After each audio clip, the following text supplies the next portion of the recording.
Hello అందరికీ, ఈరోజు రుచికరమైన బ్రోకలీ చట్నీ ఎలా చేస్తానో చూపిస్తానండి. బ్రోకలీని వీలైనంత వరకు సలాడ్స్లో తినడానికే ట్రై చేస్తూ ఉంటాము. కొంచెం డిఫరెంట్గా హెల్దీ వేలో తినాలి అనుకున్నప్పుడు బ్రోకలీని ఇలా చట్నీ చేసుకోవచ్చండి. చాలా బాగుంటుంది అండ్ హెల్త్ బెనిఫిట్స్ చాలా ఉంటాయి.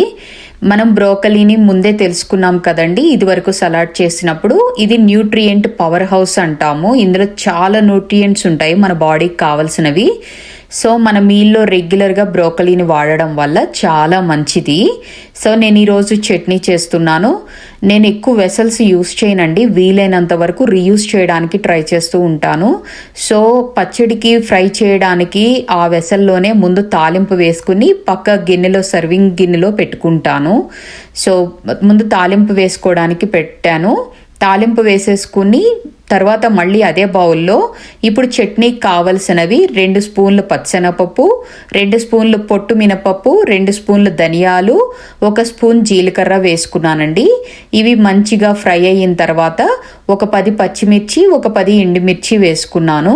ఈ బ్రోకలీ గ్రీన్గా ఉంటుంది కాబట్టి అచ్చం పచ్చిమిర్చితో కాకుండా కొంచెం ఎండుమిర్చి కూడా వేస్తే ఆ కలర్ఫుల్గా ఉంటుంది అండ్ టేస్ట్ కూడా మంచిగా వస్తుందండి.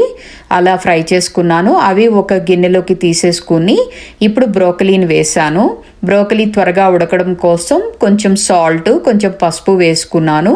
ఇవి మగ్గిందండి. ఇప్పుడు టమాటోస్ని అండ్ కొంచెం చింతపండుని కూడా ఇందులో ఫ్రై చేసుకోవడానికి వేస్తున్నాను. ఇవి మొత్తం ఫ్రై అవ్వడానికి కొంచెం మూత పెట్టేసి కలియబెట్టుకుని మూత పెట్టుకుంటాను. మూత తీసి చూసి కొంచెం నీళ్ళన్నీ పోయేంత వరకు ఫ్రై చేసుకొని స్టవ్ ఆపడమేనండి.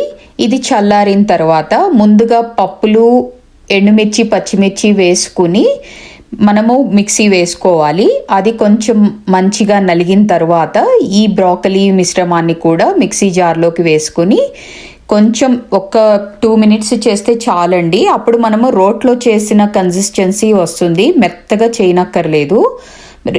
ఇలా కన్సిస్టెన్సీ ఉంటేనే, కచ్చాపచ్చాగా ఉంటేనే టేస్ట్ చాలా బాగుంటుందండి. అన్నంలో కలుపుకొని తిన్నప్పుడు వేడి అన్నంలో నెయ్యి వేసుకుని ఇది కలుపుకుంటే చాలా టేస్టీగా ఉంటుందండి. తాలింపు వేసిన గిన్నె ఉంది కదా, సర్వింగ్ బౌల్, అందులోకి నేను పచ్చడి తీసుకున్నాను. ఇంకా తక్కువ వెసల్స్ అవుతాయండి మనం ఏ వంట చేసినా కానీ ఇలా చేసినప్పుడు. ఈ సాల్ట్ ముందు వేసాం కదండి, ఇప్పుడు సాల్ట్ అడ్జస్ట్ చేసుకోండి. యమ్మీ బ్రోకలీ చట్నీ రెడీ.